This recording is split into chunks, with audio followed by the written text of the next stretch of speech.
Hello YouTube gang, welcome back to Anime in a Nutshell. Today we'll be reviewing and rating Tower of God, and this anime has gotten a lot of hate due to its somewhat poor anime adaptation that has a lot of the manga readers disappointed. As usual, this rating will be based off its story, animation, character and character development out of 10, along with the MC bitch meter which will be rated out of 5. I do need to warn you guys that there will be some spoilers here included in this video, but now without further ado, let's get into it. Gang. Once upon a time there was a tower. This tower was named God. And once you climb the Tower of God, you will have your greatest desires fulfilled. The end. Okay, but let's take this tower and spice it up a little with some shonen, by adding in some little quirks to the story. Let's say in order to climb the tower you must prove yourself, usually by passing some sort of test given to you by the caretaker Hedon. And forgive me for the slightly cringe narrative, however at a really basic level, this is what the anime is about. But then we were introduced to the main protagonist of the show, Bam, and he is what is known as a irregular, as he opened the door to the Tower of God by himself, while chasing his friend Rachel. And one thing to note here is that my boy Bam has amnesia, and really the only person he knows and interacts with is Rachel. Once Bam enters the tower and passes the test to be permitted to climb the tower, the same shit just kind of repeats itself at this point. Each floor has a mini tuning exam, and these exams are tests, as they call it in the anime, are administered by test admins. Tower of God is getting a 7 out of 10 for the story. The story of this anime is a little weak and generic, but don't get me wrong, it is good. But watching through the whole anime has just left me with so many questions. And I know the anime was only 13 episodes, which was quite disappointing by itself, cause this anime was hyped as fuck. But let's start off with why was Yuri so into Bam, even going as far as giving him her sword, the Black March. Like, did she see some hidden potential in him? Cause all she said was he's handsome and then gave away the sword. Then spends the rest of the anime searching for him. I mean, this girl is a princess of Jihad, and a high level ranker. Like, why was she at the first floor anyways? Another thing that bothered me about this anime was Bam, and his sheer lack of impact to the story. Without going too much into character, as we'll touch on that later, Bam for the most part is very unimpactful. He never really makes his own decisions. All he wants to do is find Rachel, and that was probably one of the biggest decisions he's ever made in his life. Moving on to the animation, let's just say the art style in this anime is refreshing. Sure, it's not super clean per se, however it matches the story quite well. The color in the show gives a calming feeling. For the most part, the battles were clean, especially the battle with Bam versus the eel. That fight was amazing. A lot of people had criticized the animation for being lazy, however I for one do not really see this. I think the battles were animated well and the art style and backgrounds of this anime were unique, which is why animation is getting a 8.3 out of 10. While the art style of this anime is to my liking, I do understand that it could take some time to get used to, as it's quite different to traditional shonen anime like My Hero. On a side note, let's talk about the soundtrack. This won't be a factor in my rating, however I must say, this soundtrack is pretty bomb. The opening was fire and the OSTs were also great, but I mean that's a given considering the opening was done by Stray Kids and the composer was Kevin Penkin, who is also an amazing composer. Now for the character and character development, let's start off with our somewhat unimpactful main character, Bam.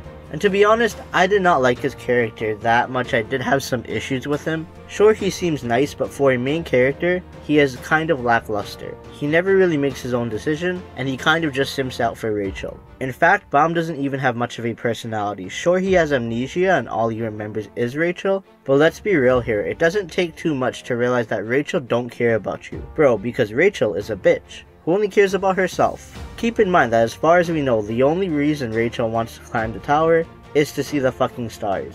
Even going as far as betraying Bam, who goes above and beyond for this bitch.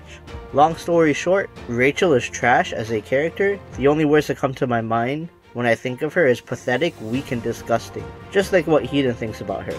But not all hope is lost here, as we have plenty of other characters that I could only wish got more screen time. Let's take Kun for example, who seems to have so much going for him in terms of character, and who he is exactly, as well as why he was banished from his family. All I know for sure is that Kun as a character is a straight up badass.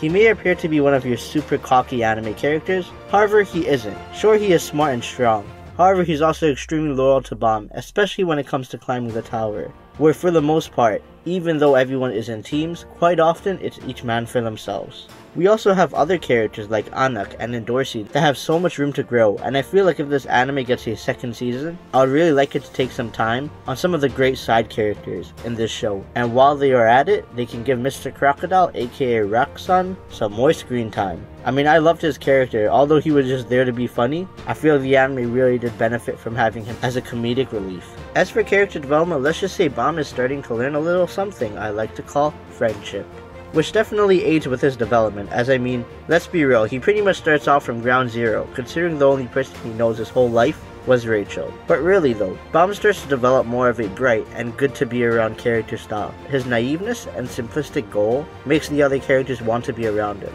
On the other hand, we have Rachel, and I mean, as far as character development goes, she does develop as a character, or perhaps she may just be showing her true character, since in the beginning of the show she appears to be kind and a gentle soul who sort of acted like Bam's teacher. And then we have Rachel in the later episodes, who has become this jealous bitch, taking it all the way as far as trying to kill Bam.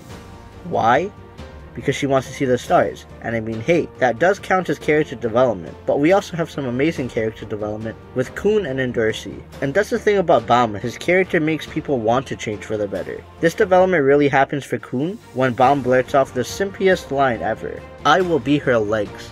I feel like it's really at this point where Kun realizes that maybe if he had more of an attitude like Bam, his situation with Maria may have turned out differently, which really does change his perspective, as he now vows to take Bam to the top of the tower. And then Endorsi as a character develops quite well, as she learns a little more about teamwork instead of just charging her way through selfishly. And I want to say that a good part of this development is probably due to her infatuation with Bam, and she gets brownie points for telling Rachel off, cause fuck Rachel, she's trash. On that note, character and character development is getting an 8 out of 10. I know I kind of shat on Bam and Rachel a bit, but this anime has so many other great characters, and some immense character development, that really does need to be respected. Even Bam as a character may have some downsides to him, but I really do look forward to how he develops in Season 2, if there will be a Season 2, as nothing has been announced yet. I myself highly believe there will be one though, cause this anime is pretty popular. Alright guys, now, let's get right into the MC Bitch Meter. This MC Bitch Meter will be based off Bam alone, and he is getting a 3 out of 5. And wait, hold up. I know I called him a simp a couple times, but to put it in perspective, the only person Bam really knows is Rachel. In fact, Bam is kind of a little child, and Rachel is a mother in a sense.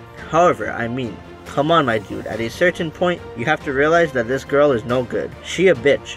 Drop her. And I mean, given the ending of Season 1, he better drop her. Straight into the dumpster. Sure, Bam kind of simps over Rachel, but his positive attitude along with his kind nature makes up for all the Rachel shenanigans big time. Overall, Tower of God is getting a 7.5 out of 10. I was quite disappointed that an anime with so much content was only getting a 13 episode run, as I felt like this was way too short to go through a good amount of the world building and all the amazing characters. I really do hope for a Season 2, as I really do look forward to how Bam develops, or maybe I'll just go read the manhwa. But guys, that's it for this one. As always, thank you for watching. If you liked the video, go ahead and give me a like and subscribe, and comment below on the next anime you'll like me to review. Peace out.